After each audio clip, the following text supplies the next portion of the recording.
Are you an indie podcast or content creator looking to reach a wider audience? Look no further.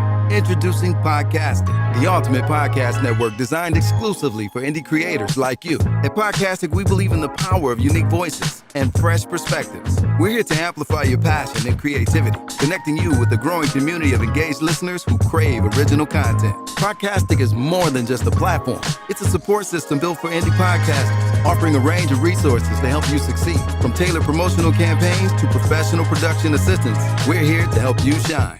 Our intuitive platform makes it easy for you to be seen and heard. We do all the heavy lifting for you.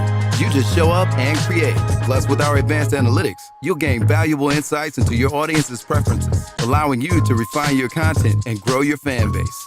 Ignite your passion, expand your reach, and thrive with podcasting. Visit our website at www.podcasticlife.com to get started. Podcastic, the home for indie podcasts and content creators. I pray that my love for you is bigger than what my parents have. So you must be my daughter's new friend? Candy, let me ask you a question. Oh, so this him? This the man that comforts you more than me? Mama, all men ain't like daddy. That's not fair! The content you're about to hear is a part of a paid programming segment. The views, opinions, and statements expressed belong solely to the sponsor and do not reflect those of Podcastic or its host. This segment is for informational and promotional purposes only and should not be considered as advice or endorsement. Listener discretion is advised. Rise and grind, wanna show at 9:15 a.m. Monday through Friday, great conversation, guest appearances, 'cause you experience us on the cusp of blowing up. Wake up, wake up.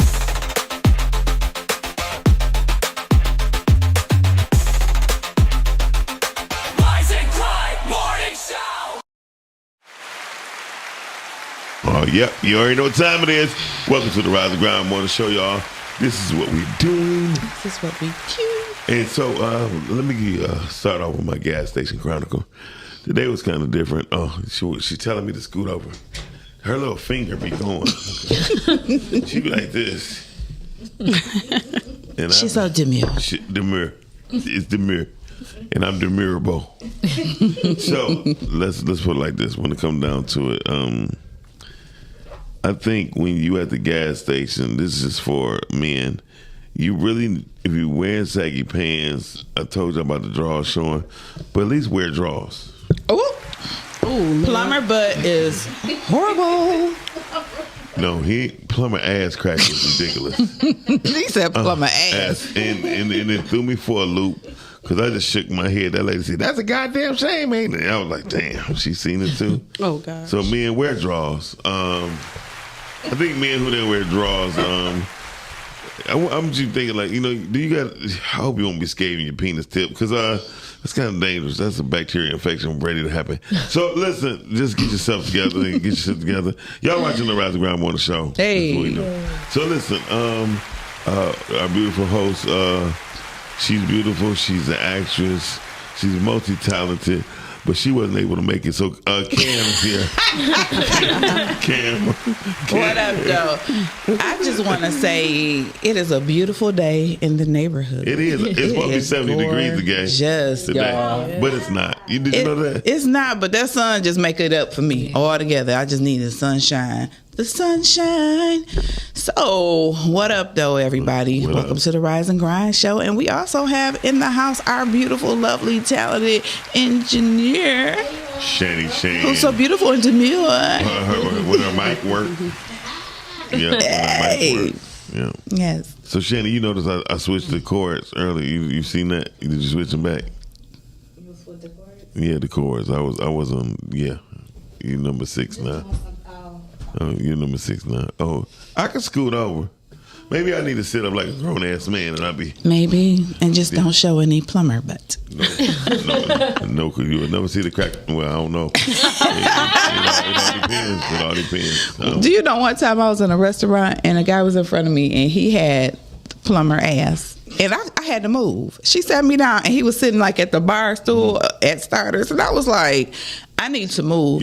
And she was like, why? I was like, You should throw a straw right in his ass. It looked crusty. Shout out if I throw this knife right in the crack of your ass. Remember that? That was my favorite movie. Shout out to Eddie Murphy. Eddie Murphy's probably one of the most underrated, most famous comedian in the whole world. I was watching a TV movie yesterday, Cam. Sextuplets. Sextuplets. Have you ever seen it? With Marlon Wayans. Sextuplets. Sextuplets. Okay, Sextuplets. Yeah, okay. and he did 7 I did characters. see it. He was bad. He did a good job. He did the baby. He was a damn fool. No, he wasn't even a baby. He was a baby man. Yeah, baby man. He was messed up, and he needed a kidney.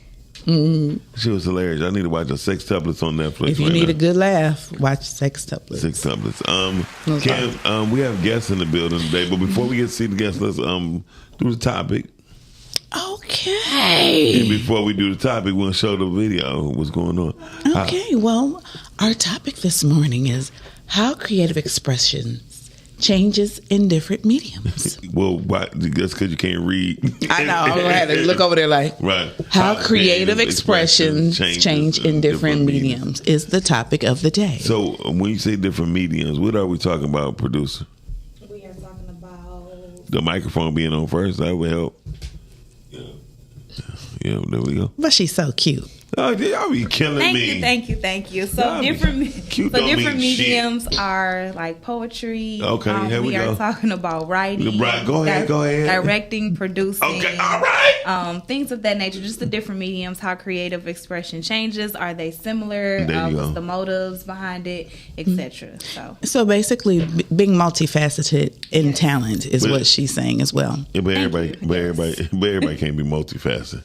Everybody can't, but there in this room, we have a lot of people who are. I think everyone in this room is multi-talented. And with that being said, let us introduce, I'm going to just say a little bit about her before we show her beautiful face. Or you can show her beautiful face while I'm saying it. About the multi-talented person that we have in the room. She is an actor. She is a director. She writes books, honey, not just films, movies. She's a writer. A real writer. So about her, Giovanna Marie is better known by her pen name J.M. Pouzon. Is a 6-time published award-winning author, poet, actress, and novelist. A celebrated author in the literary community, she has been writing for over 10 years. Yes. Giovanna is most known for the publication of her fiery trilogy, romance novels. Setting Fire to the Darkness, and her award-winning poetry book, Whiskey for the Wounded, which was featured in the New York Times Daily. In total, she has written over 5 books, including her highly acclaimed book, Stardust, which is dubbed by Black Women's Rising magazine as one of the most prolific reads in women's empowerment. And with that being said, she is also an actress. She has starred in a half a dozen films all around the country and things of that nature. And so what we're going to do right now is introduce and let you see the face behind that powerful name, the creative, beautiful Giovanna. Hey, guys. Thank you for having me, and thank you for that wonderful introduction, Cam. Yes. I could have did better. You could have used that radio voice. So how are you feeling today? I am good, blessed, and highly favored. Oh, now you won't take the favor from me. See, you wasn't here, Cam. I came and said, I'm blessed. And she going to say highly favored. I said, nope, not favorite. And she don't take the favor. Well, you don't want the favor. Okay. I take all the favor. Amen. I know that's right. Shoot, it's enough for all of us for us to go around. Okay. Plenty of it. Okay. So let's go to our video, the trailer. Mm-hmm. Let's go to the trailer. Don't we got a trailer? Yes, we do have a trailer. 'Cause we got something coming up. This trailer that's coming up is going to be her debut film that is her very own, The Dark Side of Beautiful.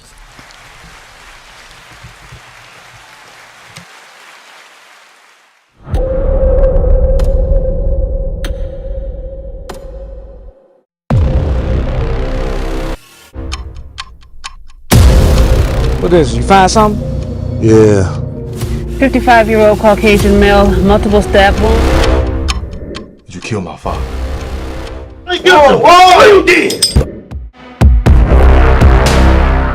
Carrying out his wrath upon those who do of evil. I think these killings are being done in God's name.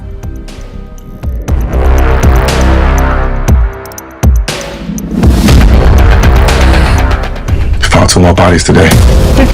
So it's a serial killer then? We're looking for a female. Someone who's highly religious, but hates men.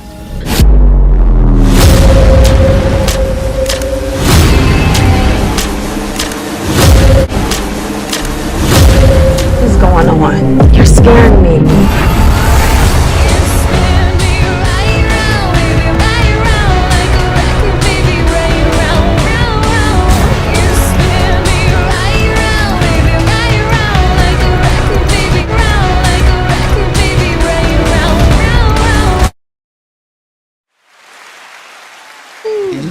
All right then, honey.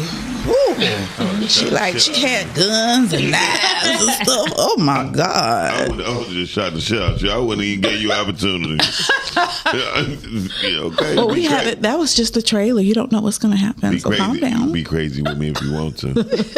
Not shoot the shot. Just be crazy if you want to. That's a public service announcement for all of you women out there. I don't think you want to be crazy with Miles. He's not. He's a shooter. No. Listen, let me tell you something.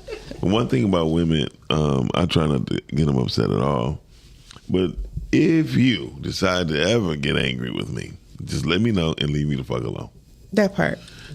That's simple. I think that's likewise with women as well, because nowadays we live in a world, people chopping up people and throwing them in cars and burning them up, and you like, what the what? I tell my homegirl, like, listen, if a dude seem like he crazy, he is crazy. Leave him alone. That's right. Are you getting on camera? Yeah, she gonna get on camera. I was just looking. We was having our little doo-wop, and I was just about to say, and we also have. I thought she was on parole or something. Go ahead. No. Giovanna brought a friend who is also an assistant director. She's in film as well. She's done a lot of things in film behind the scenes. She is also a writer in her own right. And if you have this girl on set, she does it all. She got your back. She's going to be a great support system. And whatever you need, honey, you don't have to lust after anything. Because if you have Charlene, you have all the lust that you need. Okay, our guest is Charlene Lust. Hey. What's up, Charlene? With the red lips. Oh, right. That was a nice interest. Thank you. I appreciate that. I don't think nobody has ever introduced me like that before. What kind of movie she do then? You tell me gave her. No, just to play on words, baby. Okay. That's it. My name is very, intriguing. Like I should have been a stripper, but no. Okay.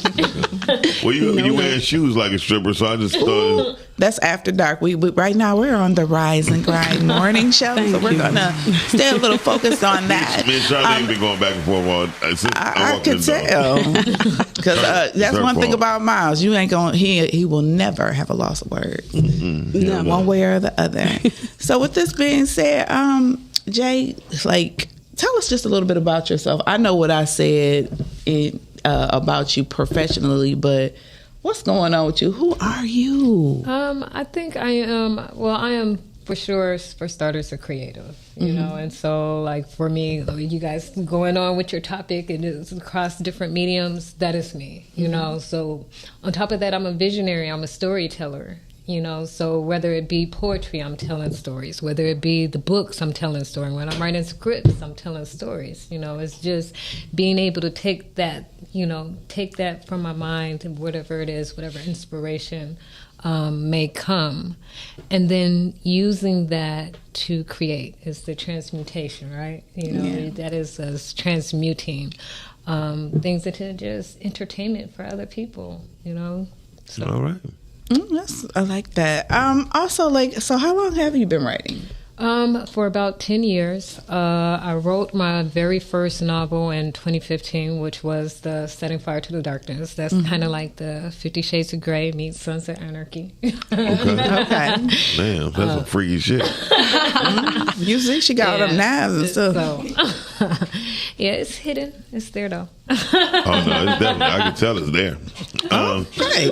But, okay, so, with that being said, you said you started writing where we knew in 2015. Yes. But where was your inspiration like coming from as a child? I think that I wrote all my life.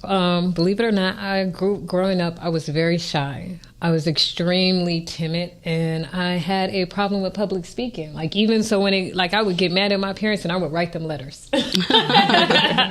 Like, so I'm just, I was one of those teenagers. I had the diary. I wrote all my feelings down in my journal, and I put my little diary lock on my diary. But I think that that's always been kind of the way that I expressed myself. That's always been like my cathartic release, is just writing. That's wonderful. I do have a question for you. When you wrote your first book, what was your purpose? I think I was reading the 50 Shades of Grey, right? And I'm like, this character is not a real character. And I was like, I'm like, all out of like the books that I was reading there, I'm like, I don't see any characters that I'm reading that I can identify with that makes sense to me, that I could look in the mirror and say, hey, this reminds me of myself. Right. And so for that book, I just, I wanted to write the story the way that I would want to tell it, or the way that I would want to read it, and the characters that I would want to see inside of the story. Okay. So basically, it was just like a big inspiration. You were like, hold on, let me put my spin on this, because it's so much more that needs to be said than this being said. And then not only that, the way that Black women are often portrayed a lot of times, you know what I'm saying? And so you can't really, like, I'm not the ghetto, I'm not the all of this stuff, and then we read in these novels, and those are the ones that we get. So I wanted to put a different character out there. Make her a little classy. Yeah. Like you. Well, I'll be honest. When I first got into 50 Shades of Grey, I was like, nah, that ain't that at all. Because what I did like from it, I think the appeal to it is like, you see the wealth and the opulence of it, right? The what? The wealth. No, I know what wealth is. The opulence. She a writer, honey. She got bars. Okay. What does opulence mean? So it's just luxury. You know what I'm saying? Overwhelming luxury. Okay. And so like we see the airplanes. Like, what girl don't want to get picked up in a jet and flown across the country and flew out? And so it was like, I think that was the draw. But if you take away the money aspect of that, Christian Grey was a stalker, and most women would have ran away being scared. He wasn't that fine. He was all right. I mean, it don't matter how fine you is. Women fall in love with the sex. Yeah. And you don't have to be. That's not true. I don't know, because in my past. But it depends on the women. Why you ain't with them? It depends. That's a whole. That's a movie. So that's what I'm saying. Like, when people look at looks, that's just so messed up. It's like you got to get to know the person. Yeah. Once you get to know that penis, y'all go crazy. I don't care about that. I'm a sapiosexual. Me too. I'm a sapiosexual. That's all day. Like, one is mine. So if you can't pull me in with your mind, you're not going to be able to pull me in with anything else. That's facts. Lying. We got a lot of comment on that one. Yeah. Sapiosexual, y'all. Y'all learned a new word, because that's how. Yeah. If you can't get my mind, you can't get me at all. At all. That's if facts. you can't have a conversation and you're not intelligent, and intellectual is a sexual stimulation within itself when a man knows how to talk. It's just be articulate. Oh my goodness. Yeah. That's like, okay, baby, use that big word. Say that again. Say it again. I don't use big words, but I'm intellectual. You feel me? You don't have to use big words to be intellectual. You just have to know how to put your words together. Okay. Yeah. All right. And then you put that tone with it. See, everything is so much togetherness. It's the inflection of the voice. It's the tone. It's not just mere words. It's like, but it's not even that. I like men that can teach me something. And it's not even just about sex. And that doesn't mean that, hey, you got to use big words, because there's a lot of men that use big words that don't know ish. Yeah. You know what I'm saying? So it's about being able to teach me, to get me to look at things from a different perspective, to put me up on game a little bit, and to teach you something. Yeah. And be authentic. Yes. Because we can see through the fakery and the foolery real quick. We might play along with the game because we might just we want to be amused. Everybody wants to be amused in relationships, whether they're male or female. So sometimes you put up with some things because you're bored and you just want to be amused. But at the end of the day, get somebody's mind, learn something. I am a big person on, read some books, read something, learn something, teach me something different. And the only way you're going to be able to do that is don't get me wrong, TikTok, you can learn a lot of things off of TikTok, but learn TikTok, learn the news, read some books. But you still got to dig deeper. That's what I'm saying. Research. If you see something on TikTok, you still need to a conversation, but you still gotta go dig deeper. She said. So listen, when it comes down to it, that's one of the first things I asked a woman if we were on a date. What was the last book you read? And so I haven't read none since, I don't know, since I got out of college. I'd be like so turned off. I get the fuck on. I'd be like, I'm straight. Check, please. That's a turn off to me. A woman who does not read is a turn off. It is. Rhea Conley says, I like intellectual men, but not arrogant men. But Absolutely. It's a fine line. It is. It can be, because I hate when women ask me, like, what do you do? Then I just be like, I take a deep breath and I be like, I'm a graphic designer. And leave it at that. And then somebody else might walk into the place I'm in. They'll be like, hey, man, you know. And then they'll be like, oh, you ain't telling me you do that? I'm like, I don't have to.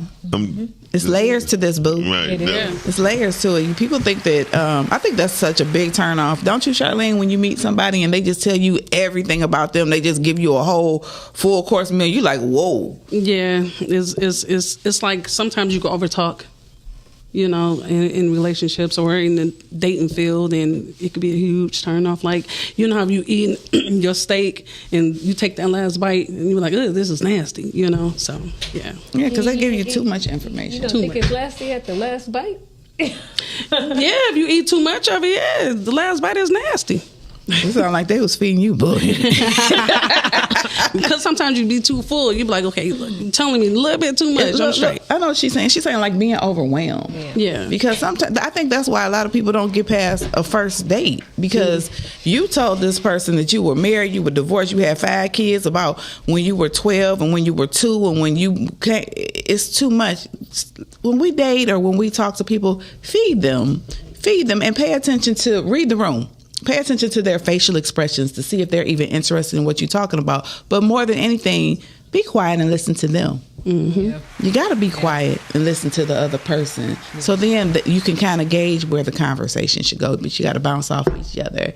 Okay, we have Rhea Conley says she likes intellectual men, but not arrogant men. I just read that. But it's a fine line. I wasn't paying him no attention. See how I do mine? Did you go back up and say, hey, Mike Raw Jeffers is watching. What up, though, Mike? Hey, Carol MW. Hey, girlfriend. That's my girl. And hey, Talks with Ty. Rhea What also said, Dorian, beautiful women, baddies just sounds like teenagers. Good morning. Because Dorian said, Miles got the baddies on. So Rhea checking. Y'all can't be checking each other in the threads. But baddies has been given a negative connotation because of that show where people were beating each other up. But we can say we are beautiful, professional, lovely. We can be baddies. But we just not the ignorant baddies that's be trying to fight, because we not doing that. Right. I mean, she got knives and shit, so she ain't trying to fight. And guns. Yeah. So when is the movie coming out, and what is it called? It's called The Dark Side of Beautiful, and the premiere will be March 23rd. It will be in Taylor Gardens in Livonia, Michigan. But yeah. Okay. So why did you choose that place? I wanted it to be a little bit more intimate than doing like a movie theater, and we're going to set it up like gala style. So there was going to be a catered dinner. There would be drinks at the bar. But for my first one, I just wanted it to be a little special. There you go. Congratulations. Thank you. How much is it? So there's different tiers of tickets. So we got something for everybody. The general admissions is $25, and that includes entry into the event. It comes with refreshments, popcorn, and soda while supplies last.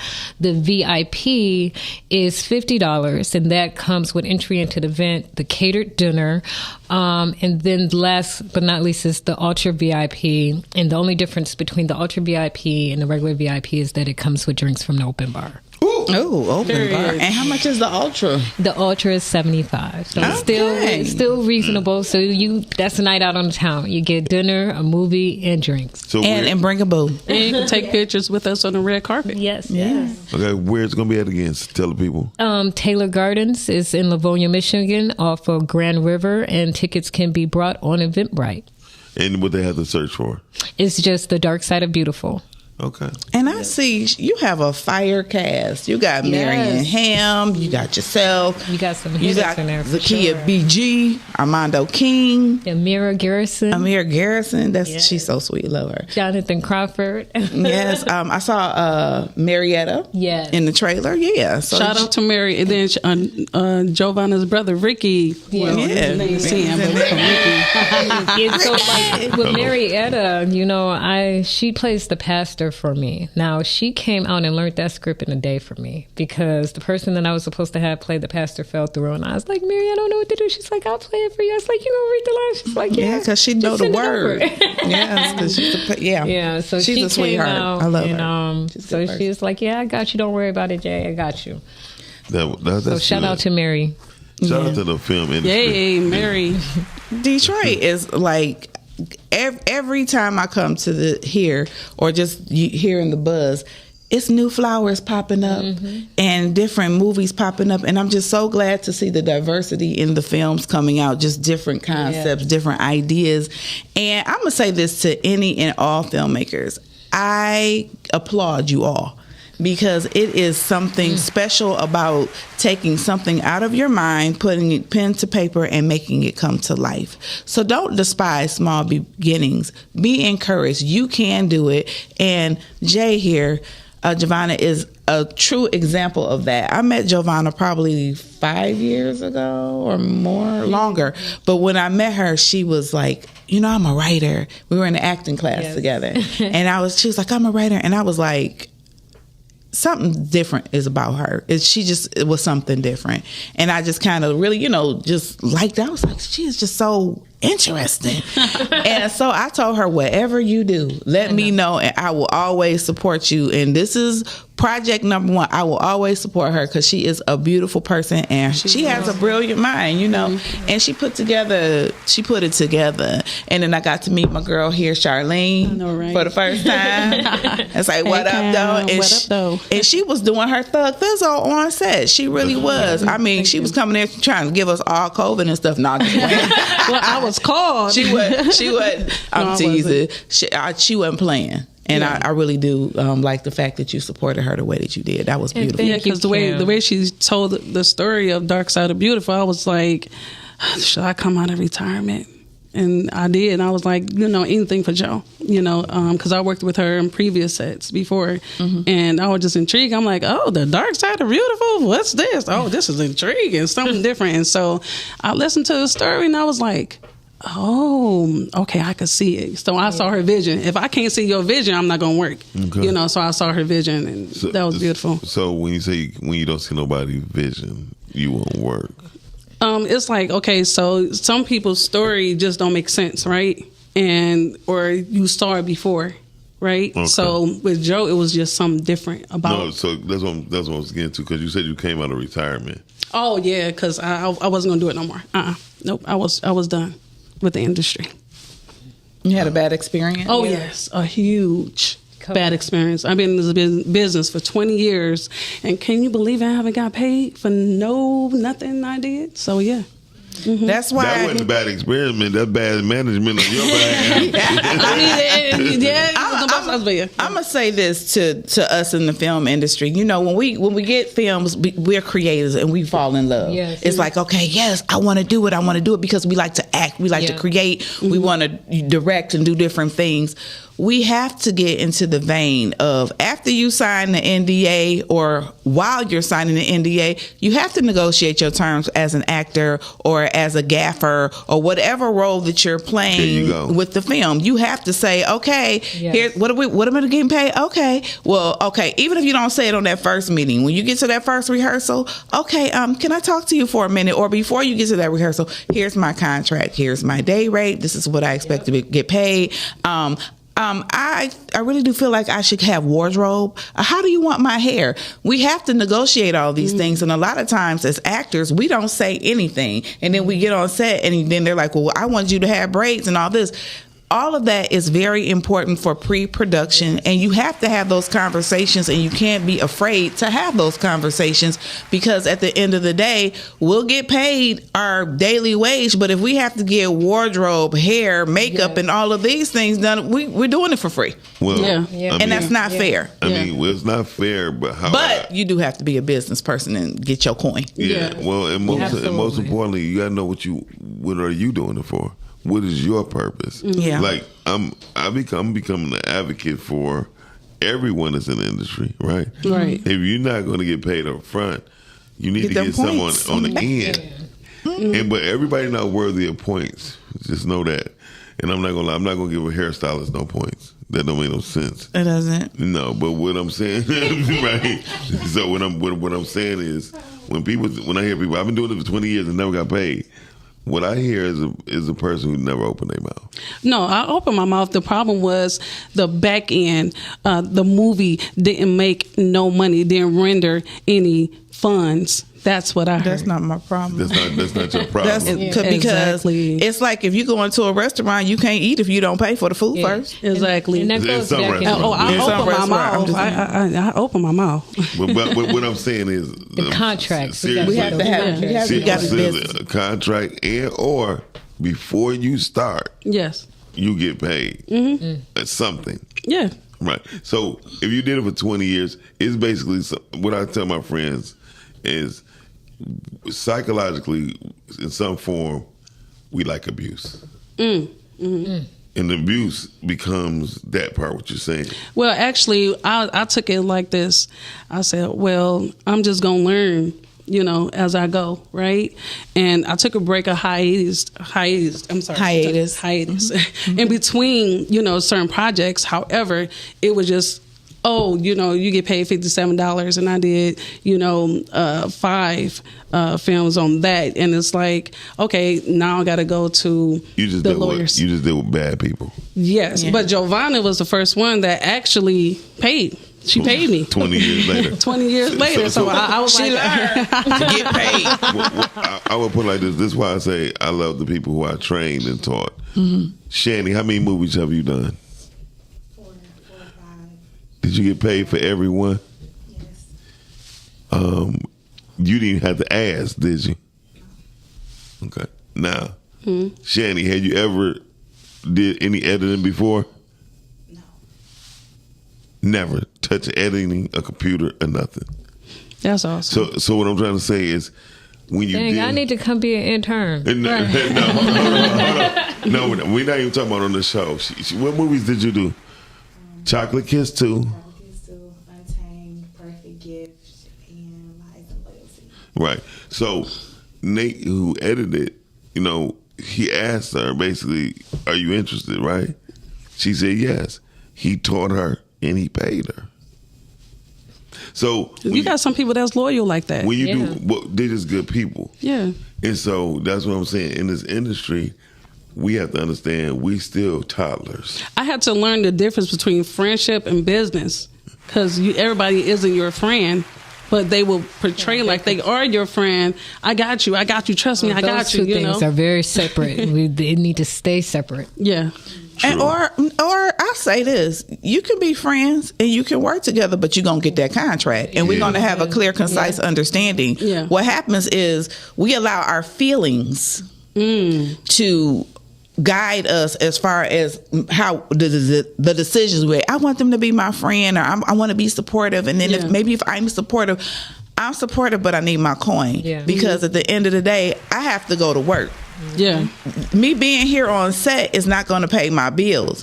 So if I'm here voluntarily, I'm here voluntarily. I will say if I'm on a set, I make it clear to myself first and whoever I'm with, like I'm just here voluntarily because I'm here to learn. Right. I'm here to help because that's what I choose to do, because you don't have to always pay me if that's what I'm trying to do. I'm trying to because sometimes it's better to when you have relationships go further sometimes than money. does. Yeah, And that's absolutely. But that's what the whole topic is how creative expression changes in different mediums, right? Yeah. So your creative expression was that you love doing what you was doing, Right. Right. But you have to look at the different ways on how you're going to do things and still make it work for you. And that's what Joe taught me. Like I said, for some reason I was like Breakthrough Film Studios. I was like, okay, this is my breakthrough. So I believed in it, and I was like, okay, I'm going to walk in faith on this project, and I did. And Joe showed me different, and so that's why I'm willing to stay with Joe for as long as she want me to, be a part of this. There you go. And You got to find your village sometime. Yeah, yep. There you go. Yes, that's what it is. Thank you. Period. She did it. Yes. They pinch your nipples again. No, this is clapping. Okay. You have to find your village, and then I'm glad that you were open enough to work with somebody again, because sometimes we do get burnt, but like I said, get a contract, talk about it, and then be open with the person. Sometimes when we go into rooms, we act like we are afraid. We are grown as hell. That's true. Talk. Yeah. Hey, even if I'm not working right now, I need some gas money. Right. You know what I'm saying? I ain't trying to, I don't know what your budget is, but I say what you need. And but that's if you what close I mouth, did. don't get paid. I did that. Don't get fed. Don't get paid. Don't get nothing. And Joe sent me some money. Yeah. So what I would say about a Gemini, y'all be too trustworthy. That's true. That's true. To people who's unworthy. And so you have to understand that when it comes down to the industry, you got to look up the word industry and find out what that word means to me. You know what I mean? Overall, in this film industry, somebody said, "Miles, you talk too negative." So I'm trying not to talk too much. You know what I mean? Mm-hmm. Because in this quote unquote film industry that we are in, the truth is, majority of people do not know what they're doing. Mm. You know what I mean? Mm-hmm. Nobody is looking for us like we think they are. You feel me? Mm-hmm. I've been in major platforms and I've been in conferences, and Detroit name never came up. So we have to really be respectful of the whole big industry been going on before us. But we be so naive to think that it's all about us. It's all about us. Right. Yes. Okay. And it's crazy. Yeah. And so or even that we have arrived. We are all, like you said earlier, toddlers. Right. Yeah. We are all growing. We are all trying to learn. Yeah. And we have to, I'm just going to say it, we have to be open. Please, you know what I'm saying? We have to be If I say freaking it, open. I'm a hater. I'm not a hater, but we No. have to be open. And I'm glad that you chose to use not only some seasoned actors, but you chose to use some newer talent. I Sometimes wanted new faces. I definitely because our industry is very cliquey, so we see a lot of the same people over and over again. And I even when my company Breakthrough Films, right? That is to break the glass ceiling. That is for the underdogs. This is for the people that people ain't checking for. These are the ones that are overlooked. These are the ones that, they may have the talent, but they may not have 60,000 followers on Instagram. That's the dumbest shit in the world. I think so. So that was my whole, that's my mission statement. It is literally. I think that's beautiful, because when you say about the followers, first of all, half the people that got the followers, it is a way that you can get the followers by latching on to somebody else's algorithm, and it ain't even their followers. Well, how about this? People ain't following them because they good. They follow them because they stupid. People like to see stupid shit. Yeah, you know what I agree with that. I mean, like I said, majority of people. I did this test when my daughter was like 4. I can say something. I ain't gonna say profound. Very intellectual. Blah blah blah. I get 110 likes. Yeah. With 5,000 friends. Yeah. I put a picture of my daughter, just a picture, 790 likes. Same. Right? Same. 240 comments. Right? I would go in there and say something negative. Oh my God. You get drugged for filth. No, Right. I mean, No, the world thrives on it. They thrives on that negativity. It's like it feeds off of it. And you know? stupidity. So, Yeah. so what I Negativity do- and stupidity. So I do professionally when people are like, yeah, my man, he got such a followers. I instantly don't fuck with him. Yeah. I Yeah. stop because that don't matter to me. Right. It's about your character. If y'all remember when we was little, well, y'all don't do it, but guys, that's my car. That's my car. Yeah. Those are followers. That's my car. That you liking how something look. I'm liking that. You feel me? Right. So once I realized as a grown man, you can't point at what you like all the time, Yeah, so. and everything not yours that you point at. So But that's why I feel like I'm outside of the norm in a lot of ways. I feel like that's probably why I don't have as many friends is because, you know, I'm not, like, I don't fit the box. You know what I'm saying? Girl, we're square pegs. Yeah, I don't fit the box, you know, and I think a lot of times when you don't fit particular boxes, if they can't put you in a certain box, it makes people uncomfortable. Yeah. They want you to be one dimensional, so you can't be this, that, and that. So when you're all these different things, they don't know what to do with you. They don't. I was just about to say that. She took the words out your mouth. Because you've been told that, and I've been told that, and we've had conversations. They don't know what to do with you, not because you don't have the talent or whatever. It's like people sometimes are afraid of what they don't understand. But if you take the time to, so you want to, and that's why it goes back to people using the same people. That is, they're familiar with them. They always say, "Well, I know what they can do, and I know that they can pull it off." but they have not learned how to make their creativity express change. And that's the thing, because you'll see, not even, you got the same actor, but sometimes the same actor would be the same character in somebody else's over film. and over again. And you're like, why? Back to what I was saying. Yeah, but that's up to the director. Yeah. See, when you see the whole thing, the theory of film. Nobody here studied film. They just did film. They shot a long ass video and cut it into parts. Scene 1, scene 2, scene 3, scene 4, and etc. And didn't realize it's theory that goes into this. There's a lot of thought that goes into a film. Sometimes, majority of the time when I watch these films, you don't even know the backstory to the main character. And see, but you know what? As a writer, that's one of the things that I took from. That's what I feel like. That's my perk from switching over from being an author to going into screenwriting, because I feel like, that's the meat. You know what I'm saying? So you got the bones, but that's just the skeleton. But when you add in all of those things, I study mannerisms. Like, it goes all the way down to the way that my character walk. Why do they walk that way? Why are they holding their head that way? Why are they holding a fork that way? Right. So it's just diving deeper. So you don't want these one-dimensional characters. You got to give them that character arc. You got to build that for them. But I think Gotta have that ebb and flow. I think majority of actors should have some theater. Like, it will it definitely will be a thing of me. If you have not done theater, you have to do theater before I work with you in the film. Did I say that too? And see, the crazy part is, like with me, I have done theater since I was 5 years old, but I haven't done theater with the black people. So by me not having theater, with the black people, because it's a circuit here. Well, like when I started getting into acting and started doing plays, people be like, "Where'd you come from? I've never seen you before. You really have a gift." But I would be in a play after they had already cast everybody. Right. You see what I'm saying? But people be like I work with TJ Hempfield. He was like, "I've never heard of you before."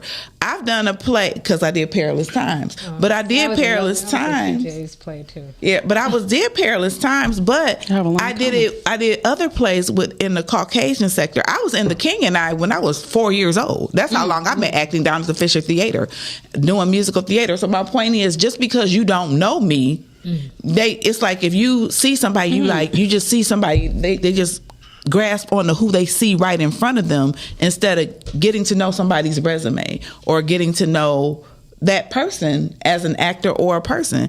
Or, if I come to your bar and I hang out with you, then I get a role. If I go shopping with you or buy things from you, then I get a role. So basically, essentially, I'm paying for my role instead of you giving me the role off of my own merit. You giving it to me solely off of relationship, which is nothing wrong with, because you do have to get to know people or whatever. But give other people a chance. Give Shout other out. people a Dorian chance. says most people come from a hat in the hand mentality. Hat in the hand. I don't know what that means, but Me neither. He said you get interviewed for a job. They tell you how much you're going to make when you have a take mentality. I get it now. You come in negatively. Hold on. You come in negotiating your fee. Totally different mindset.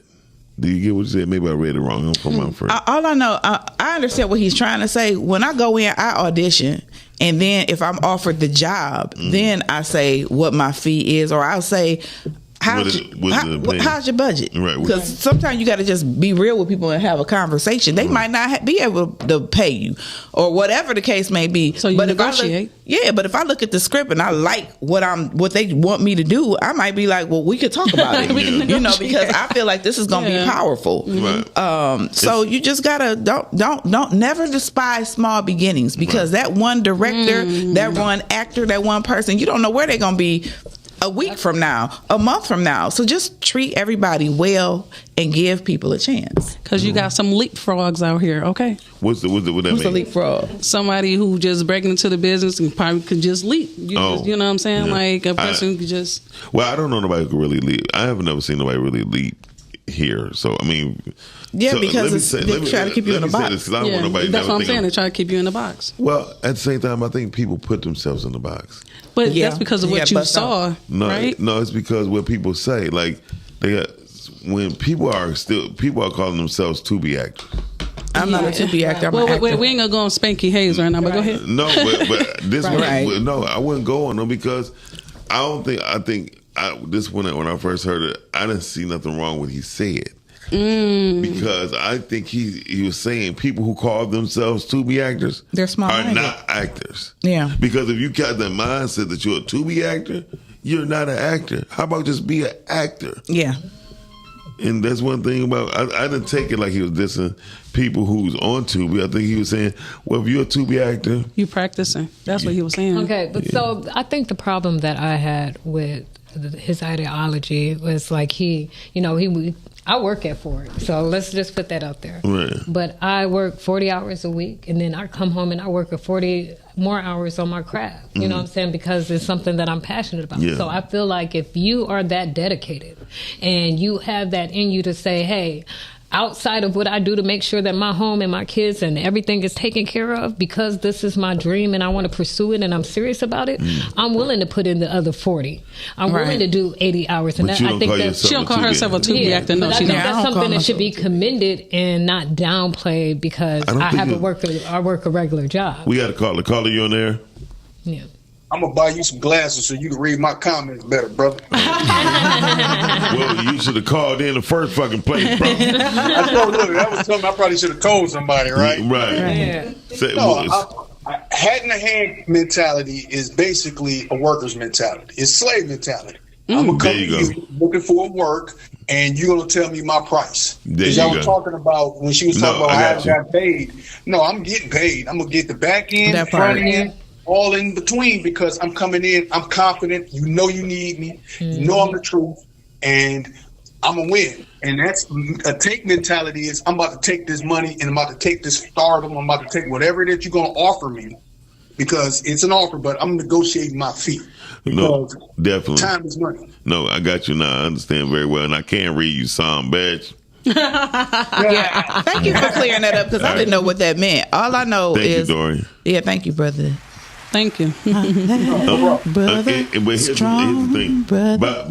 By us, we are in the marketplace where we still small, but we think we're big, right? Mm-hmm. What I told people is, and I'm just trying to tell people who are doing movies, we don't even have no insurance on the sets that we're in.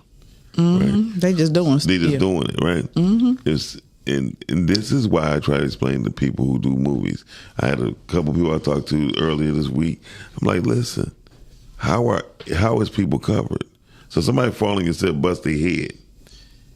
Do y'all got liability insurance? I'm gonna take that back. One director that I know that does get insurance is Tamashian Jones. No, I mean, shout out to I'm just saying. I know because I'm just saying but and Mirror of Deception. We got to plug that because I just watched that the other day. It was really good. Thank you. But the thing I'm just saying, I said on the majority of most people don't. Yeah, right? You're just there. They just there, and the thing I'm trying to tell everybody is that we have to think of these aspects before. Detroit have a tendency to blow every move that we make. I'm talking about the hair capital is Atlanta. But they are from Detroit. No. Most of them are. No, listen, I'm talking about, I ain't talking about before we moved there. Bronner Brothers took over Detroit hair set. Yeah. I'm just saying we give up everything because we so loud and we talk too goddamn much. It was we knew people business. We knew other people business that we should never know. That's right. That's true. Mm-hmm. We knew how much people was making. People was bragging how much money they made. Mm-hmm. Now actors want more because you bragging how much money you talking about. Mm-hmm. Right?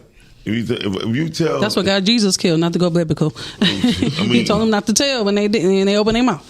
But no, we go biblical all the time. But the truth is, you're right. Mm-hmm. And the problem is, we have to really know, if you get inside the movie business, learn the business first. Learn the business. Yeah. And there are books on that. Even like with screenwriting, there are books like Save the Cat. You have to like do research. Mm-hmm. Like I'm in the process now of writing films, but all these years that I haven't done anything, I'm learning. I'm reading. I'm taking classes. People don't want to take classes or anything. They just want to write. I'm just going to write a movie. It's levels to it, and you got to get the information in order to know how to do it correctly. It is a right and a wrong way to do everything. But that's to separate the people that are truly passionate, because you naturally, instinctively want to learn about your craft. You want to perfect your craft. If it's something that you love to do, and if it's something that you're just doing because you want to make money or gain fame from, you're going to go about it totally differently. So when you say, I love this, I want to be the best that I possibly could be at this, you're going to always look for ways to learn, evolve. When I first started writing scripts, you know what I did? I ordered scripts from some of my favorite movies. Mm-hmm. Me too. And then I sat down and I watched the movie and I went over the script, play by play, every scene, and looked at like how, when they say this transition, on here, and the lighting, I paid attention to every little thing. Mm-hmm. And then I watched it on the TV. You know what I'm saying? Right. So, and that's how I got into, when I first started doing the scripts, okay, so this is how they got it set up. But when you're passionate about it and you care about what you're doing, you're instinctively going to want to learn what you're doing so you can get better at it. And then that goes to what you were saying, like when you watch your film, you're like, I could have did this better. So when I did what you did, and I watched Boys in the Hood, and it was edited 5 times, and I was like, oh, they went back and was like, oh, we don't like that scene. So when you actually watch it and you watch the new script, you're like, oh, that's how you transition. That's how I look. That's why we kind of like perfectionists, because even as creators, and they tip that out when we watch our own stuff back. We are our worst critic. Because we're so passionate about it. So it's like we cringe. I'm looking at stuff and everybody like, oh, that's so crazy. I'm like, man, I'm cringing at this right now. And they're like, no, that was just great. Because you're a perfectionist. But here's the thing. Here's the caveat. Here's the caveat on what you're saying. Here's the what? Caveat. Okay. The theory of it is, this is why I believe people hold their positions. A writer worst nightmare is watching that stuff not being done as they wrote it. That vision. However, a director can bring a better vision. A director that know how to do film can bring a better vision to the writer. Mm-hmm. Right? Mm-hmm. Mm-hmm. When you are playing both parts sometimes, or producer, writer and producer, you kind of like maybe push the other people's creativity aside. Ah, got you. Right? Mm-hmm. This is why I try to explain to everybody, when I produce music, I'm the producer. I'm not going to tell you how to write your lyrics. But see, that's smart. Like I was telling Cam, I'm one of those ones where I don't mind, you know what I'm saying? Because you might be able to, when you say, you know, you get on set and just like, that's like Denzel Washington in Training Day. That King Kong scene, that wasn't in the script. You know, that was something he came up with. So as long as, like, for me, I like to give a little bit of free reign, right? So if they say, hey, I think, you know, I don't mind ideas. But if I say, hey, I want this scene to be blue, and you might say, oh, you should do cobalt blue. I'm like, okay, we could do cobalt blue. But if you turn around and say, hey, I want to make it red, then I'm like, you know what I'm saying? You're not going to change the vision of what I have. But you can improve upon what it is that I'm saying. Well, that's what I'm saying. Again, I studied the film industry. So I don't... So when you listen to Kevin Scorsese, whatever his name is... You said it correct. Yeah. Okay. Scorsese. When you hear his name and you see his interviews, he be like, I didn't even think that shit was going to do nothing. Because I didn't like it. Because everything that we do is not meant for us to like. You know what I mean? Come on now, again, preach. I've been a producer of many things in the sense of just music or visual arts. People, I don't like the way that look. Well, okay, I didn't make it for you to like. Because it's not for you to like. You're not going to buy all your books. You're not going to come buy all the tickets to your parties. I do things that's visually attractive for people. Gotcha. Not for you. But if I don't like it, I'm not going to push it. Well, that's why you hire a marketing company, a promoting company to promote. And see, that was another question. Somebody posted on Facebook. They were like, more actors should market the films.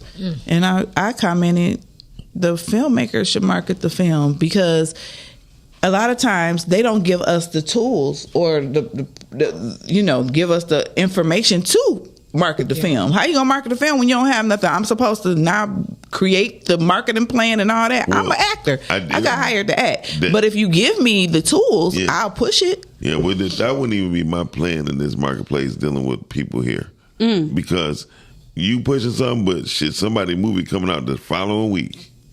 And people are not that smart. They don't know how to differentiate which one they just saw. You feel me? So it would be... It's easier for people to say you need to push the film, which you should if you're in the movie, because you would think you would want people to see the movie that you're in. However, you're about to be in another person's film, doing the behind the scenes on Facebook and everything. And now they're like, I thought she was coming out with a movie next week. Well, you got Will Smith, who did a music video with Big Sean, and he promoted The Matrix, you know, and he got a new movie coming out, The Matrix. So it's how you know why he did that? Because he was originally supposed to have been the original Neo. Right. You feel me? That's why he did it like that. So people got to understand, like, watch what these professional people are doing. They don't do it. The reason why people did movies spread apart, because you got to need time to love the character in the movie. Yeah, that's true. And when they all piled up on each other, it's a big blur. And not only that, you still haven't shook off your last character and you're going into the next film. Exactly. And some people bring their characters home. And some people are the same character in every film that they do. They do not have differentiate. But you have to really understand this. The reason why they are, because she see him and like you in the movie, she wrote a movie. She wrote, you fit the same part like this because she reminds you of this. People do that. But you have to find a way to still make it different. And you do that by like when I said that you pay attention to every single mannerism, you literally build a character. When I go into, and I'm breaking down a script for a film that I'm in, I start with everything. I like even my clothing, my wardrobe, to my hair. Like I built a totally different character, and that's who I am. Yeah, you can. That's how I am in every film. People say, we were interviewing somebody the other day, and they were like, "That was you." That's the whole point. I don't want you to look at me and be like, "Oh, that's you," because I got this. I look exactly the same in every film. I take personal. I make sure that it's a totally different person. And I think that's why people may not even really recognize a lot of the films that I am, because I look so vastly. I'm just different. Not even just the way that I look visually, but even the way that I act and talk in the movie is just different. So like The Mistress, there were people who were like, I didn't know you were in The Mistress. I was like, yeah, I was the first lady. Yeah, I mean, I definitely seen you as the first lady. I just tell anybody, like when you do movies, the first couple people got mad at me, when an actress here learns how to speak another language, or know how to play an instrument, she will become valuable. Because, and her name is Cameron. and the thing is, I've learned that by watching. If you watch, I don't know if you ever seen Fame. Have you ever saw Fame? That was my favorite show. So Debbie Allen, it was a scene with Debbie Allen where the Puerto Ricans was trying to talk, and she was like, over there. She's like, what you mean? I heard what you said. What did I say? And she spoke it back in Spanish to her. And she was like, she said, you out for this week. And she was like, but. And she kept going. People think that Debbie Allen is fluent. Felicia. What's his name? Felicia. No, it's not Felicia. It's Felicia. Her name is Felicia. Felicia Rashad. They think they come from a highly educated family. Her mother was one of the people who was imitated in Hidden Figures movie. But just to go off that, this movie here, The Dark Side of Beautiful, we have that diversity. We have the Haitians, we have the Chulos, and we have the Hispanics, and name more, Joe. I know we have like 4 different ones. and you know, shout out to my daddy, because my dad played the Filipino cartel leader. Well, I'm just giving an example. I ain't talking about the different flavors. I'm talking about the female actress that people be looking for. The minute they have that switch up, it can be different. That's the one people can right. Got it. You could play the villain, you know, like, and that was one of the things where I would talk about getting cast type, right? When you're cast type into a specific role. I don't think I've still done a movie where I played the good girl yet. I mean, I'm always killing somebody. I don't know why. In 5 movies, huh? But yeah, you know, you want to be able, I could play a lawyer. I could play a crackhead. You know, it's that versatility. I could play a cop.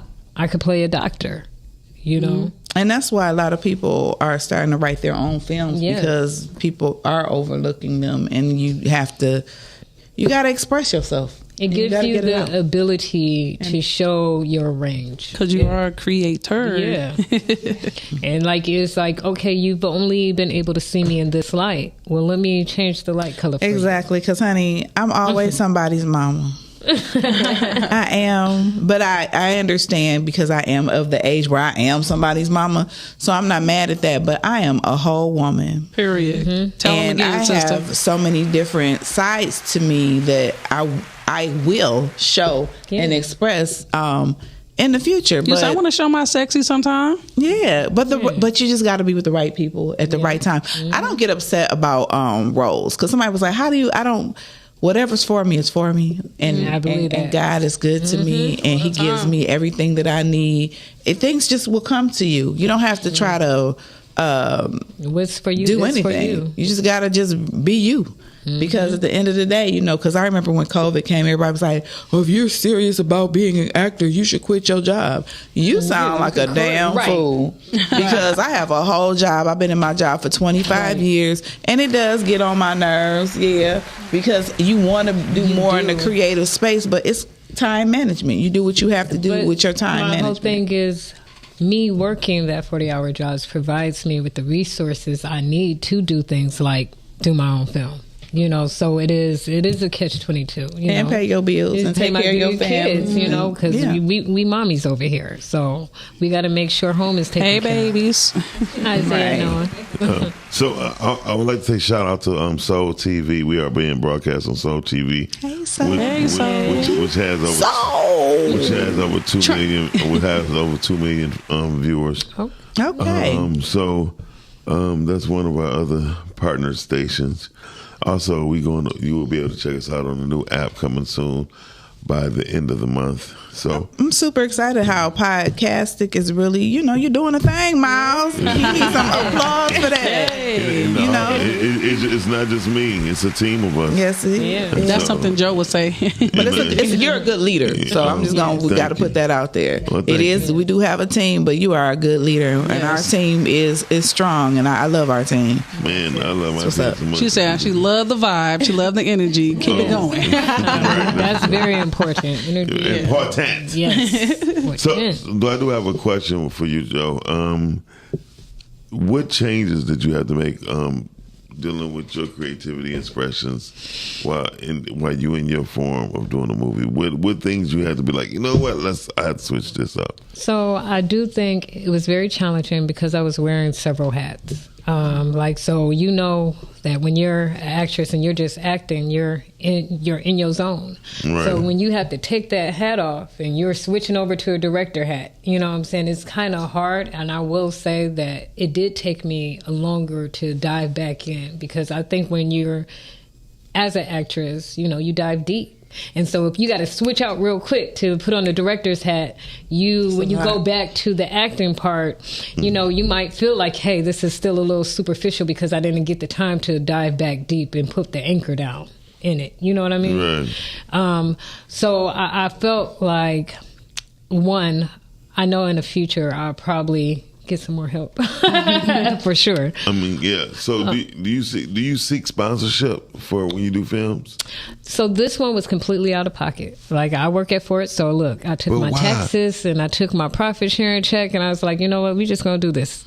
But why? I'm just asking why, because what I've learned, especially you work for Ford, why you didn't go for sponsorship? Yeah, I think like when you're first starting out, there's people that I've reached out to. You know what I'm saying? There is a lot of times where you get brushed over. There are people just, okay, we hear what you're talking. It's hard to get people to see your vision. You might think it's easy to just go out there and get sponsorship or get people to help, but sometimes, you do got gatekeepers, or you do got people that just don't pay you no attention or don't see you. And so for me, it's like, well, I'm not going to wait on nobody. I'm just going to do it. You know what I'm saying? And it's like, I'm one of those people, I jump and I grow my wings on the way down, and I just pray to God that He helped me fly. And you flying, girl. She flying. But you know what? You've done this film, so next time you can say, this is what I've done. Yeah. And so this is what I have. And and I think that's kind of what you need. You need that starting point. And that's, well, here's another one. But I'm just telling you, you don't really need a starting point. You just need to know who to talk to. Yeah. You feel me? At the bottom of every website, it says for sponsorship. They want to sponsor you. They want to. You know what I mean? Because it helps them with taxes. Tax credits, right? No, it just well, kind of, sort of, but it also, they have monies for that. It's broken down for them to give people like you money. So when I did my first play, which is Daddy I Love Him, right?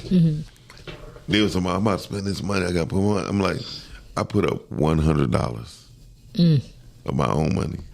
I had T-Mobile, Comcast, and Microsoft gave me money, and that's who paid for my play. Oh wow, and that's dope. And guess what? Never did an event with me before. Never did a play. This is my first play. So God opened that door. Well, it's just I just understood, like, everybody needs you. Yeah. If you're doing something, people who sell shit need you. Yeah, that's fact. Yeah. But all I was saying was, God did open that door, because God will give you favor. God will always open every door I have. But He will give you favor. And so I just hear you just saying that just moving forward, we gotta meet people, we got to reach out, and we got to ask, because sometimes you get in a space and you don't want to ask because you are. I think you just get discouraged after you hear a certain amount of no's. It's just like, okay, well, I'm not about to keep asking. I'm just going to do what I need to do. That's that single strong woman. I ain't begging your ass. You know what I'm saying? Yes is coming. Yeah. A yes is coming. If you hear so many no's, hey, once you hear so many no's, you know you closer to a yes. Yeah. I mean, that's the basic of life. A broken clock is right 2 times a day. Yeah. So, you know what I mean? It's just that it was a theory that Jay-Z had said, if you stay in a barbershop long enough, you're going to get your hair cut. I did hear that, yeah. Okay. I mean, so we just got to, your vision is, if your vision is big enough, it can wait and it can hold off.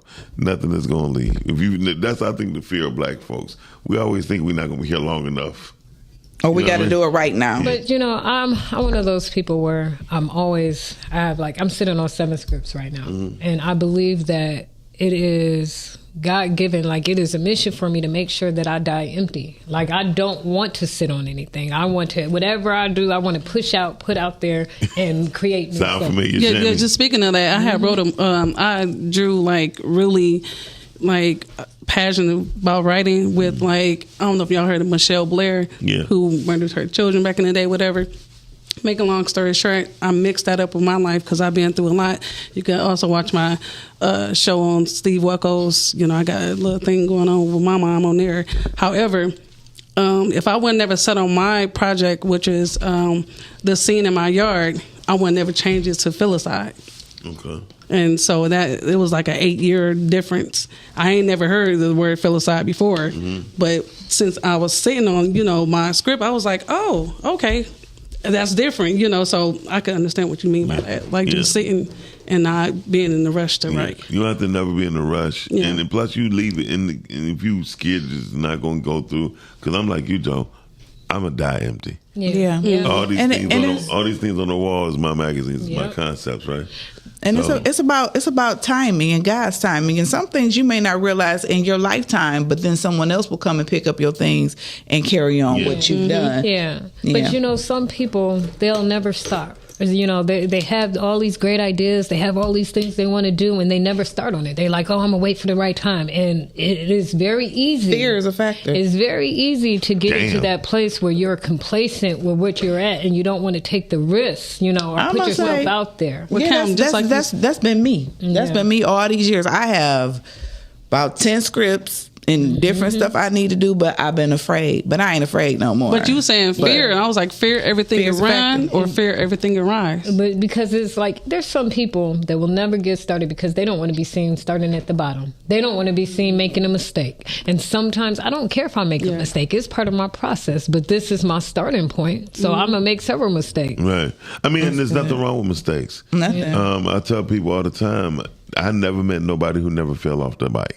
Yeah, that part. Never. And failure is nothing but to catapult you to the next thing. Failure is a good thing. We have been taught that it's such a negative connotation. You messed up and you didn't get it right. Forward. You know what I'm saying? It's fall forward. Fail forward. Fail forward. Yeah. That's like I was watching that Like documentary. Les Brown. I was watching a documentary on Michael Jordan's life, right? And you know, so Michael Jordan wanted to be he wanted to get into other sports. So he did the golfing, and he was horrible at it. Yeah. And he was like, you know, he was talking to, I think it was his manager at the time, and he was like, man, if that's the way that you feel after everything you didn't create it in your life, if you feel in that way, I as a parent would be proud. Because it's a way to fail. If you're failing because you are trying to put yourself out there and you're trying to build, fail forward. I'd rather you fall, you know what I'm saying, like reach for the sky, fall in the clouds. Right, there you go.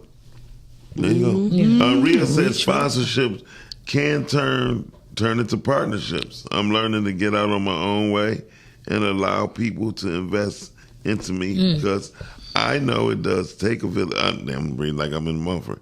It does take a village, and shout out to the podcasting family because we are here and growing.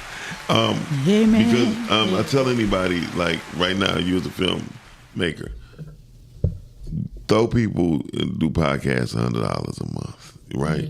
Keep it up there. People, in the why it's an easy format to do so now, because 2030 soon, podcast gonna be the number one medium in the whole world, and then my ass ain't gonna do that. $100. What you taking me to lunch? I'm just giving. I ain't just saying give me $100 because it's gonna grow. It's growing. The strength of podcasting is gonna grow. It was over $31 billion made in podcasting last year, and it's only at 8%.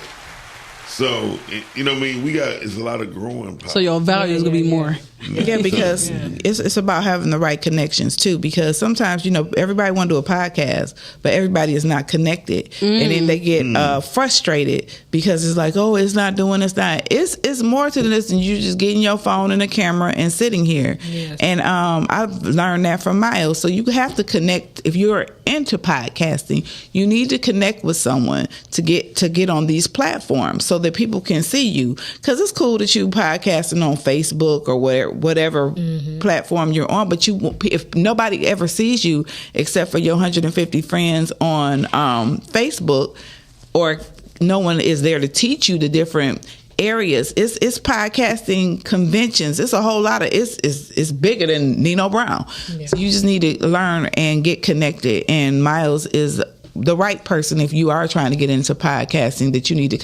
connect with that can give you some insight for a fee. No, we're gonna have to speak later. You most definitely. I think we just need to just understand that I don't gatekeep. I don't withhold no information. I tell everybody the truth. I tell you. And I'd be like, here, you need to advertise here. Because it's crazy that we be on Tubi, but we don't advertise on Tubi. Yeah. I actually was just talking to someone about that. That's good. It's the dumbest shit ever. Yeah. Right. And then people say, well, I posted on Facebook. Well, people on Facebook is not on Tubi. Well, actually, I had sent them over, the trailer, and it got to be viewed by someone in there. Here's another thing. We don't know how to make proper trailers. Mm-hmm. I've not seen that one person do a 30-second trailer. How long is our trailer? I think it's 60. I'm telling you. 60. So let me tell you something. Gotta talk to Miles. You have to know how and what to do. People do what they want to do. There's rules to this. Mm-hmm. TV do a 28-30. People still sending TV people 30-second commercials. Why my commercial keep cutting off? We need a 28-30. But we told you that, but you said run it anyway. It's rules to people. So media is my thing, and I keep trying to tell people I'm not kissing nobody else to tell them shit. You feel me? So listen, garçon. You got to listen. And if you don't listen, you won't learn. But you got to listen to learn, and you got to be quiet, and you got to humble yourself. Definitely. You don't know everything. I don't know everything. Nobody in this room knows everything. But we can all learn from each other if we be quiet and listen. People make trailers with cussing in it. Mm-hmm. How people gotta understand. I learned this when I made my just a quick video in 2016, 17. Mm-hmm. I did a music video, and I woke up. My daughter, she watched this video 58 times. Mm. I said, what's up, shit? Dad, you sweet, but you touch too much. Mm. And I was like, damn. And then a friend of mine, Tanja, had called me.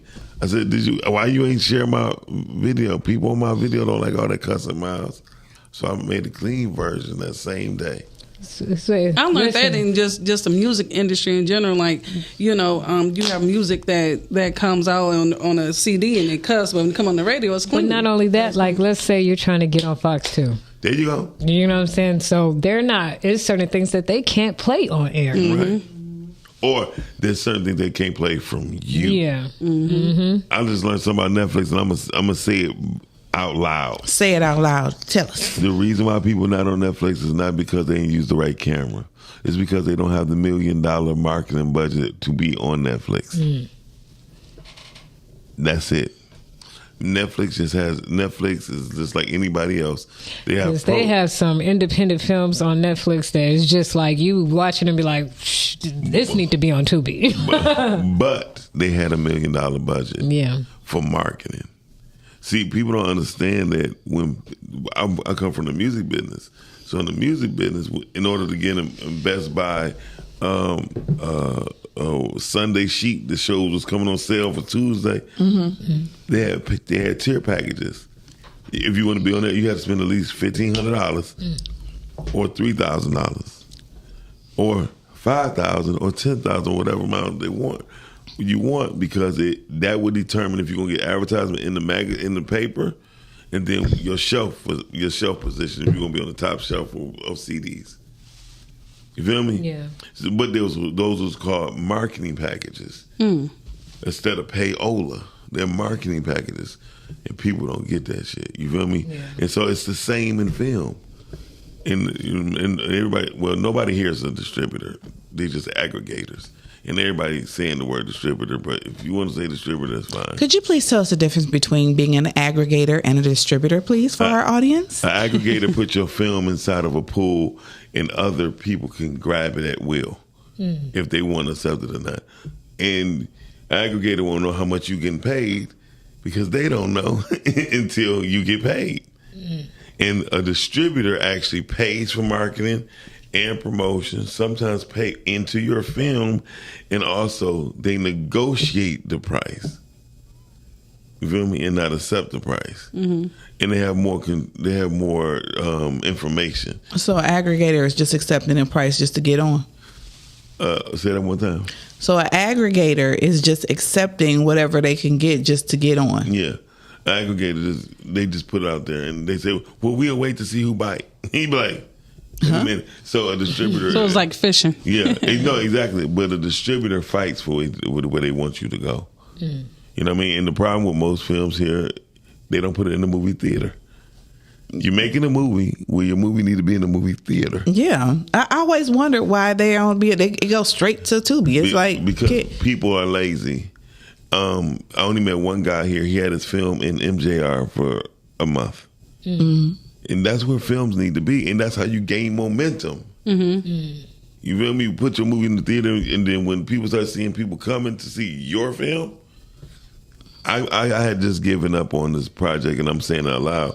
I was working with Imagine Theater. So we can have at least one theater in Imagine Theaters. So just for independent films. Mm-hmm. I'm straight. I'm straight because we don't understand group economics, and we don't understand that we need to work together business wise. Right. I'm not knocking nobody who's working together, but you need to work together as a collective to fill in the voids. There's a lot of voids, and it's a lot of conversations that need to be had about that. Yeah. That people want to do stuff, but I just find that it still goes back to everybody just want to, like you were saying, they want to be the one, the click thing. Yeah, they want to be the one. Our group. God put us all down here together. Come on now, preach, sister. Yes. And sometimes you got to go outside of your circle or make your circle bigger. A circle is not supposed to be a dot on a piece of paper. A circle is supposed to grow. The thing about that too is, what book was that? I think I love books. She's about to go into what I'm going to say. Go ahead. Because if you're only in one circle, right? Mm-hmm. So any opportunities. Let's say you got 5 people in your circle. Y'all all hearing the same opportunities. Y'all all got the same resources. Now, when you go out and you get, like, let's say these collector people. So you may have somebody that's influential over here. Talking to Mike. Influential over here. Mm-hmm. That may move around in different circles. Mm-hmm. So now, if they're in this circle and they in the LA industry, guess what? They aware of all the opportunities in that LA industry. Yeah. You got somebody in the Atlanta industry, right? Mm-hmm. They're aware of all of the opportunities over there. Right. So if you're in one circle, you're literally cutting off your own head. Your own head. That's why I don't believe in circles. Me neither. Circles can expand. Circles, nothing has ever been built on the circle. Nothing. Yeah. It has to be a line. I believe in triangles and squares. Mm-hmm. Because when things are base, they have a base. A base always has 4 points or 3 points. There's nothing that don't have no more than that. So, and plus, you believe in circles. People believe in circles. You have tires. Tires wear down. Mm-hmm. Yeah. And the other thing too is it's like, that's why you have to. I like the fact that some people have viewing parties for their films, and they're not just the people who associated with the film. They're people outside of them, so that they can get real feedback, honest feedback. Because what happens is nobody gets anybody else to. I'm so scared because if I show somebody my film, they gonna steal it. Stop it! You've already filmed it. You should have copywritten your work and all of that type of stuff. So then you wouldn't have to worry about that. But you have to. That phone just messed up my train of thought. It was like bloop, bloop, bloop. Calling you on there. Hey. Sorry about that. That's okay. How y'all doing? Hey. Okay, look. This is the issue. I did a few videos on a few of the things y'all talking about. Number one being, like, the city is, it's a problem. It's a problem, like, with status. Everybody want to be, like you said, everybody want to be the king. Everybody want to be the one to make it, and then push everybody else down. And then the second thing is distribution. Like, that's across entertainment, that's across retail, that's across everything. We don't own no distribution.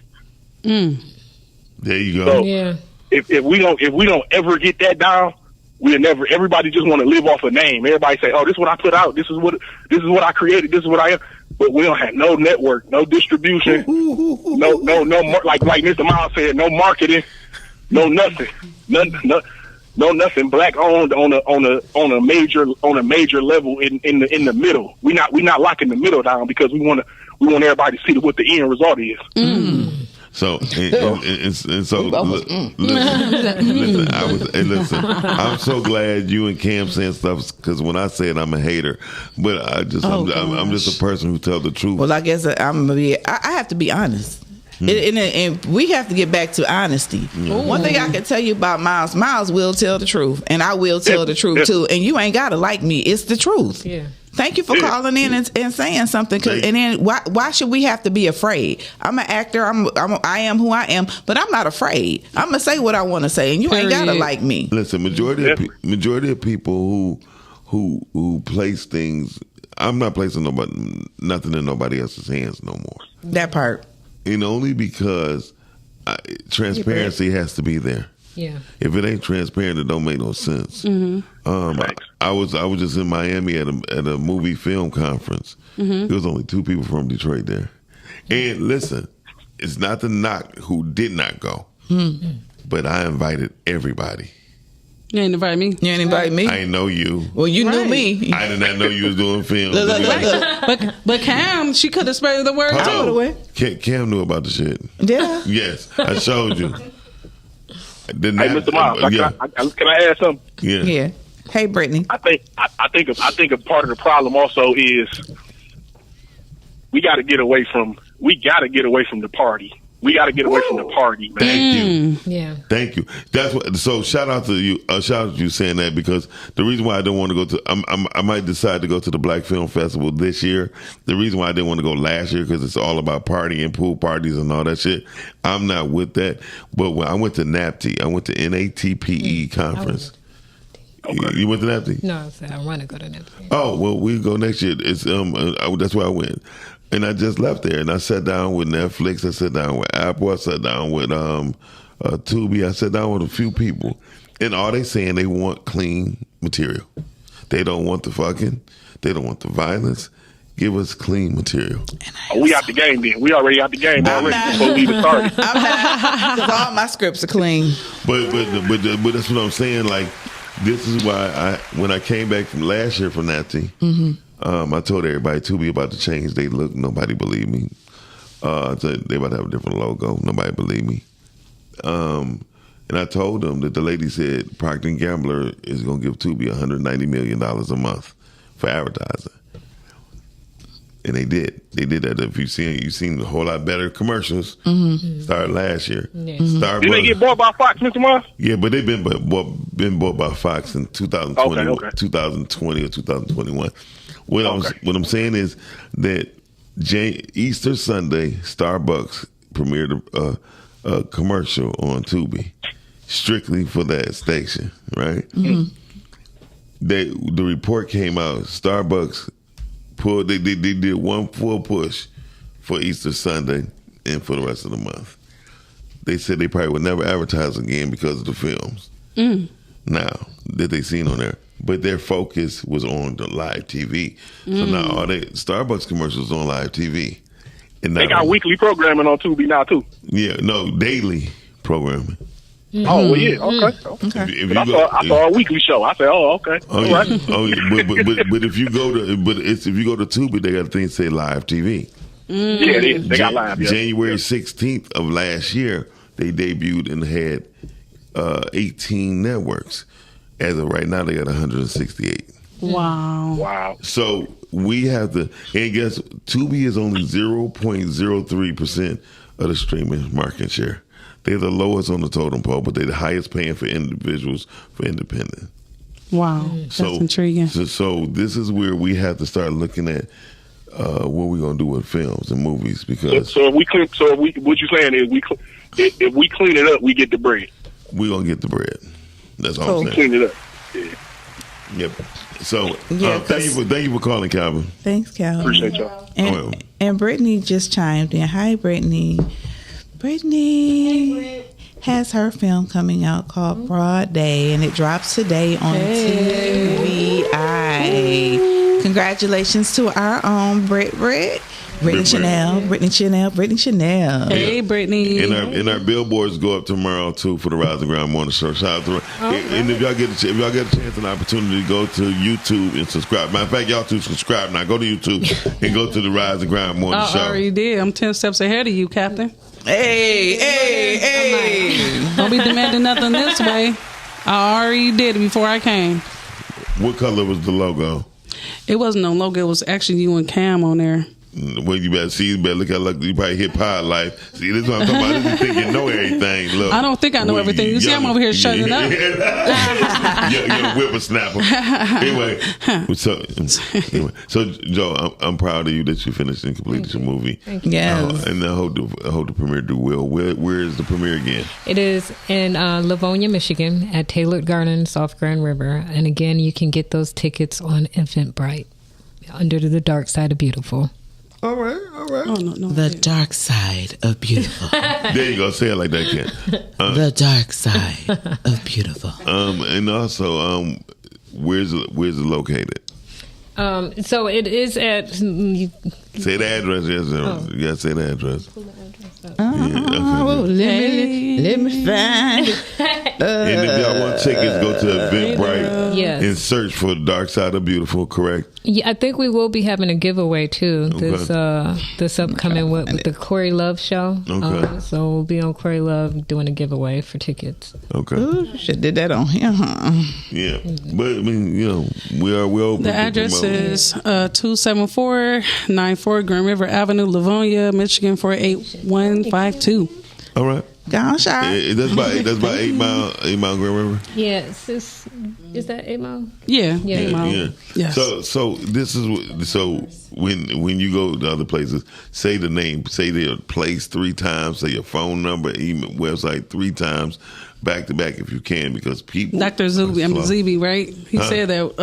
Dr. Sebi. I'm sorry, I said Zubi. She said Zubi. I'm like, who that is? No, because he was. I was just listening. He Mason. said that 3 I got it times. from Mason. Okay. Mason. That's my Mason. Mason is the most prolific interviewer I ever met in my day of my life. Oh wow! And I got the best. I got to get the best results from him. When my clients go to Mason, they phone be ringing. They social media start popping up. So it's kind of dope. So when we walk out of your event, what should we? How should we feel? I feel like it is going to be, like you just experienced, really good. Because I'm tailoring everything towards, my watchers, my viewers. So you're going to be full. You might have the itis a little bit after you get them good lamb chops, because we got 3 entrees for you. It's going to be the lamb chops, the salmon, the roast beef, and we got 3 sides. Hold on, stop. Roast beef? Yes, you got the roast beef. Lamb. Yes, and salmon. Now let's talk about Get this that lamb real $50 quick. ticket. No, that's 75. That's 75, right? That's both. That's both the 50 and the 70. But if you want to add some drinks to it, you want to be 75. tipsy too, in full and tipsy, then you get the 75. I'm not gonna lie. I'm sneaking my own in. Listen. Oh gosh, security. I got deep pockets. Put under your boobs like Coco. Oh Lord Jesus. Okay. Girl, you better. So anyway, let's talk about the lamb chops. Are you gonna have the popsicle lamb chops, or are you gonna have the loin or the loins? Actually, I just got over the list today, so we really don't know yet. I think you need to get the loins. I received the list today. The popsicle ones kind of We're gonna have some meat on it. Yeah. You need to give me like 3. If you want to do the popsicle, I need about 4. Need about 4, not 4, not 4, 4. 4. How you spell foe? F-O. And then I'm telling everybody now, y'all better get there early for that mac and cheese. Okay. Yeah, because so yours is catered. Who's catering your stuff? What's his name? This is my cousin. I don't know his catering business name because he never sent it over. Girl. It ain't such a ball, though. Anyway, so our cousin. Yeah. Shout out to No, the he cousin with the mac and actually. cheese. Well, do you got his? Well, his name is Kendall. His Because name is he Kendall. has a whole catering business. So he I'm makes actually look really, up really good his food. catering company to see. He be throwing down. Okay. You tasted it already? Well, you know, y'all, a lot of you guys might not know this, but I'm gonna just tell you, this child right here, she could throw down too. Don't sleep on Jay. I do. I got She a can cookbook cook. coming out this year, actually. Okay. Yeah. That's She dope. should. She can cook. You should have you should do some pre-sales. That's why you got all them people at your event. Amen. I know, right? I'm telling you. Well, you got 2 weeks. Let's go. Yeah, pre-sales just set you up a little poster with your Cash App, your Zelle app, and your QR code. Yeah. Pre-sale. Well, actually, I have another book coming out. See, but when we go into my books, but I actually have one coming out called "The Burning House We Made Home." It's a trauma and recovery book. It talks about healing from trauma. It talks about core wounds. You know, like digging deep and getting into those core wounds and taking the pain and using it for positive things. So that. You know, emotional alchemy. Okay. Emotional. The reason I just alchemy. looked at you was something like Scorpio. I ain't gonna lie. I didn't done my damage. You know, when I was younger, I really done damage. But he has healed and he has learned. as I grew. Yeah. And by the time I got 29 years old, I realized I can't treat women the way I was treating them. Don't get mad if they start treating you like that. No, they can't treat me like that. And then God blessed him with a daughter. Ooh, Lord. And he will kill you. But definitely, I'd kill you. He'll kill you dead. She's 13 years old. So. Her name is Malzina. Right? His twin, for real. She's definitely. He brought her. He talking about this if you don't shut up talking to me, you ain't got to tell me nothing. I told her Carbon copy. we got to get a DNA test for the third time. Oh gosh. Yeah. That's impossible. Him with hair. She tall as me and she 13. Is she? I haven't seen her. She's my height. Okay. He spit her out. How tall are you? I'm 5'9". Okay. She's like 5'7". Yeah. Oh, okay. He's short. He is, because I'm 5'9". I'm 5'5". I'm a shorty. I'm 5'5". I'm 5'5" as well. My kids tower over me. My son is 15, like 6 feet and 200 pounds. You know what that means? She like big men, y'all. Well, my oldest son 6'3". Damn. Yeah. I'm sure. I get mad when women be talking about, I had a 6-pound baby. I be like, don't talk to me. My son he was was 9 pounds. 9 pounds, 7 ounces. My son was 10 9 pounds. 10 pounds, 12 ounces. Girl, So I was carrying twins. They told me talking about the next one will be bigger than him. I said, no, the hell it won't. Because how you know I'm going to have a next one? And then had the nerve to be 22 inches long. 9'2", 22 and a half. Mine was 23. Like, so you Lord, got giants. Mine was 23 inches. That's crazy. Shanny over there looking like, hell no. Anyway, so hey y'all, we about to get out. No, we about to get out of here. Okay, we do some shout outs then? Yeah, well, wait a minute. Yeah, of course. I mean, anyway. I mean, I had to put it out there in the algorithm. Okay. What algorithm? I don't believe in algorithms.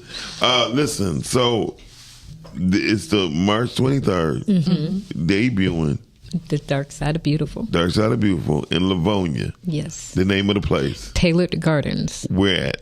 Livonia, Michigan. Right. What's the address? I got to go back to it. Jesus Christ. It's right here. It's 27494 Grand River Avenue, Livonia, Michigan, 48152. Okay. Put it in your Google and your if, Waze. if they want to get tickets, they got to go where? Eventbrite, or we do have physical copies. If you know any members of the cast, our crew, they all got physical copies as well. Is there a key number that they can call and get to you direct? They can call 734-674-7268. Say it one more time. 734-674-7268. Okay, so now that you've done that, when people come see you on March 23rd, yes, they have a chance to see you in 3 ways: $25, $50, and $75. Yes. 25 is general admission. Yeah. 50 includes food. Yes. 75 includes food, and drinks, and entry. Right. Yes. And a bag. And a swag bag. You get a swag bag. All right, swag So bag. let me know if you how many swag bags you doing. So we have 200 because we're at full. We're only about 60 tickets away from being completely sold out. So it's 200 capacity. Okay. Yeah. Well, I'm gonna see what we can put in them But swag bags. you know, for general admission, they also get popcorn and something to drink, so we ain't gonna leave them out. You know. We'll see how we can make That's this work. That's gonna be a nice day. I will be there. Yes. And I gotta check my ticket because I might need to upgrade before she leaves because I'm getting me some lamb chops. Some like what? So can we get a piece of each piece if we get to 75?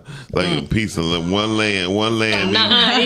So one entree. Let's be. It's one entree, 3 sides. One entree. Okay, well that's what I'm saying. But how many lamb chops I get? Well, we don't know it. To be determined. But thank you all for joining us here on the Rise and Grind Morning Show. And Charlene, you have something to say? Yeah, I gotta give some shout outs. You know, I gotta give Darius Henry a shout out, the DP who just don't like to be in the public. Oh, he don't like the public, but he's the one that shot the film, and he's amazing. He's very extremely talented. Okay. So thanks you, D. I'm glad you was able to find somebody. Yeah. Because we'll He's talk a good about that person, later. Go ahead. He actually shot this behind us, the Dark Side. The Black Don't Crack. Black Don't Crack, Contract Killer, The Invite. Oh yeah. So Oh, so he worked well. Okay, Erica. Mm-hmm. Okay. So that's why I want to shout out Darius. That's all you had to shout out, and you made that big commotion. Shout out one part. You better find somebody. You better shout out your husband, your kids, your big toe. Period. But Jay, is anybody you want to shout out to before we show this trailer and wrap this up? First of all, let me shout out Cam real quick. So, Oh. No. Because she's been like the big sister I've never had. So she kind of has been a guiding hand. So I appreciate you dearly. I love you. I love you too. And also to just my amazing cast, man. So Marion, Mondo, Amira, Z, Dan Curie, my brother Jacinto, Devin, Jonathan. Oh, shout out you guys. All right. Zakia, Marion. She said Marion. Oh, I know. That's my baby brother. I love him. Yes, he did an amazing job. He did an amazing job. Armando been known it. Man, Armando been selling his tickets. I'm working with Armando on the project now. So he's a cool dude. Yes, he's smooth. very cool. That's Mr. Smooth right there. Hey y'all, so we about to get out of here. Thank y'all. We about to go to the trailer and we out of here. Thank y'all for watching this. Go to the YouTube, hit subscribe. Now, damn it! Everybody who watching on Soul TV, now, go to YouTube and hit subscribe. Rise and Grind Morning Show, all one word. Look for the yellow dot with the black spot. Boom, and we out. All right. Enjoy the sunshine. Y'all heard me.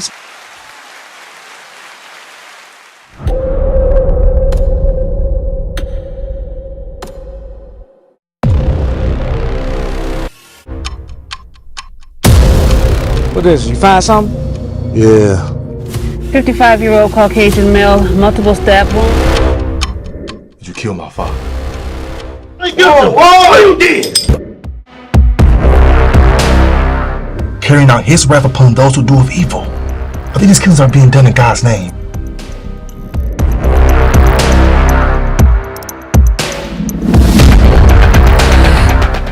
Found 2 more bodies today.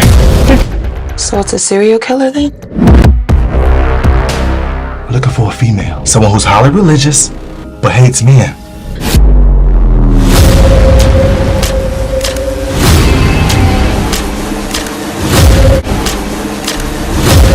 What is going on? You're scaring me.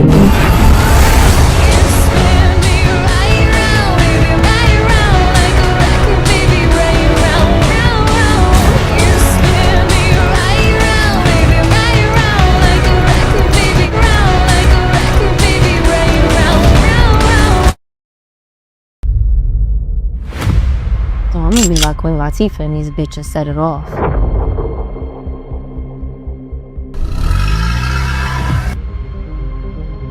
I ain't risking my life for no $2,000. You got $1 million in the hood. Somebody gonna fuck around and rob that motherfucker. You see a bitch, then smack a bitch.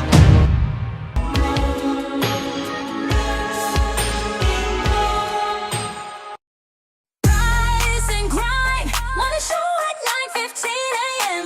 Monday through Friday. Great conversation. disappearances. Cause you experience us on the cusp of blowing